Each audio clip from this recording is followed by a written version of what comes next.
ಪ್ರಧಾನಮಂತ್ರಿ ನರೇಂದ್ರ ಮೋದಿಯವರು ವಿದೇಶ ಪ್ರವಾಸ ಮುಗಿಸಿ ವಾಪಸ್ಸಾಗಿದ್ದಾರೆ. ಮೋದಿ ಸುಖ ಸುಮ್ಮನೆ ವಿದೇಶಿ ಪ್ರವಾಸ ಮಾಡೋದಿಲ್ಲ. ಹಾಗೊಮ್ಮೆ ಮಾಡಿದ್ದಾರೆ ಅಂದರೆ ಅದರ ಹಿಂದೆ ಯಾವುದೋ ಪ್ರಮುಖ ಯೋಜನೆಗಳಿವೆ ಎಂದರ್ಥ.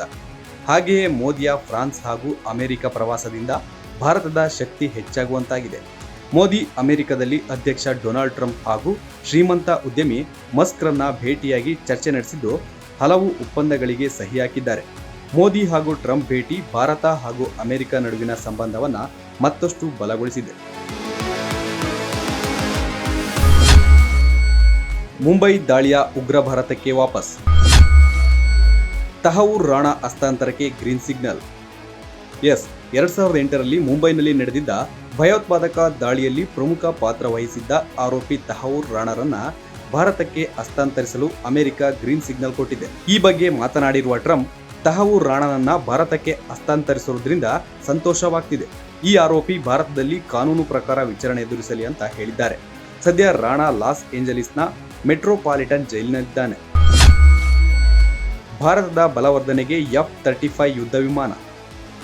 ಭಾರತದ ರಕ್ಷಣಾ ವಲಯವನ್ನ ಮತ್ತಷ್ಟು ಬಲಗೊಳಿಸಲು ಸಹಕಾರ ನೀಡುವುದಾಗಿ ಟ್ರಂಪ್ ವಾಗ್ದಾನ ಮಾಡಿದ್ದಾರೆ. ಭಾರತದೊಂದಿಗಿನ ಮಿಲಿಟರಿ ಮಾರಾಟವನ್ನ ಶತಕೋಟಿ ಡಾಲರ್ಗಳಷ್ಟು ಹೆಚ್ಚಿಸುತ್ತೇವೆ ಎಂದಿರುವ ಟ್ರಂಪ್ F-35 ಯುದ್ಧ ವಿಮಾನವನ್ನ ಭಾರತಕ್ಕೆ ನೀಡಲಾಗುವುದು ಅಂತ ಭರವಸೆ ನೀಡಿದ್ದಾರೆ. ಈ ಮೂಲಕ ಭಾರತದ ಮಿಲಿಟರಿ ಪವರ್ಗೆ ಆನೆ ಬಲ ಬಂದಂತಾಗುತ್ತೆ. ಜೊತೆಗೆ ಜಗತ್ತಿನಾದ್ಯಂತ ನೆಲೆ ನಿಂತು ಆರ್ಭಟಿಸುತ್ತಿರುವ ಇಸ್ಲಾಮಿಕ್ ಭಯೋತ್ಪಾದನೆ ವಿರುದ್ಧ ಭಾರತ ಹಾಗೂ ಅಮೆರಿಕ ಒಟ್ಟಾಗಿ ಹೋರಾಡುವುದು ಅಂತ ಟ್ರಂಪ್ ಎಚ್ಚರಿಕೆ ನೀಡಿದ್ದಾರೆ. ತೈಲ ಮತ್ತು ಅನಿಲ ಪೂರೈಕೆ ಮಾಡುವ ರಾಷ್ಟ್ರಗಳಲ್ಲಿ ಪ್ರಮುಖ ರಾಷ್ಟ್ರವಾಗಿರುವ ಅಮೆರಿಕ ಭಾರತಕ್ಕೆ ಇನ್ನಷ್ಟು ಹೆಚ್ಚಿನ ರೀತಿಯಲ್ಲಿ ತೈಲ ಹಾಗೂ ಅನಿಲ ಪೂರೈಕೆ ಮಾಡಲಿದೆ ಅಂತ ಟ್ರಂಪ್ ವಿಶ್ವಾಸ ವ್ಯಕ್ತಪಡಿಸಿದ್ದಾರೆ.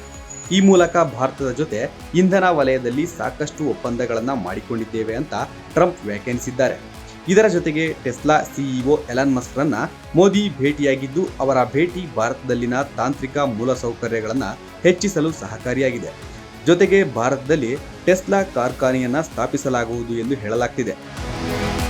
ಒಟ್ಟಾರೆ ಪ್ರಧಾನಿ ಮೋದಿ ಫ್ರೆಂಡ್ ಟ್ರಂಪ್ ಅಮೆರಿಕ ಅಧ್ಯಕ್ಷರಾದ ಮೇಲೆ ಭಾರತಕ್ಕೆ ಸಾಕಷ್ಟು ಅನುಕೂಲಗಳಾಗಿದ್ದು ಈ ಎರಡು ರಾಷ್ಟ್ರಗಳ ಸ್ನೇಹ ವಿಶ್ವಕ್ಕೆ ಮಾದರಿಯಾಗುವ ಹೊಸ ಭರವಸೆ ಹುಟ್ಟು ಹಾಕಿರೋದಂತೂ ಸುಳ್ಳಲ್ಲ.